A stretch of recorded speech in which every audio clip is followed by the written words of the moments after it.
খেয়ে দিয়ে কোনো কাজ নেই, বাসায় বসে বসে টিভি দেখা আর খাওয়া, তাই না? এসি একটা ছেড়ে রেখেছো, এই কারেন্ট বিল গুলো যে উঠতেছে কার দিতে হবে? আমার দিতে হয়। মিনিমাম একটা লজ্জা থাকা উচিত মানুষের।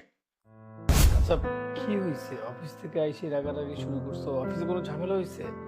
বুঝছি, ঠান্ডা মাথায় বসো। ছাড়ো, একদম টাচ করবে না আমাকে। বৌমা, তুমি ওর সাথে এরকম ব্যবহার করতেছো কেন? ও তোমার স্বামী, একটু সম্মান দিয়ে কথা কও। রাখেন আপনার সম্মান। কিসের সম্মান? 2 মাস ধরে বাসায় বসে বসে খাচ্ছে, ওকে আবার কিসের সম্মান করব? আর আমি সারাটা দিন রাত অফিসে খেটে খেটে মরতেছি, টাকার মেশিন পাইছেন আমাকে আপনারা? বৌমা, এটা কেমন কথা কইতেছো?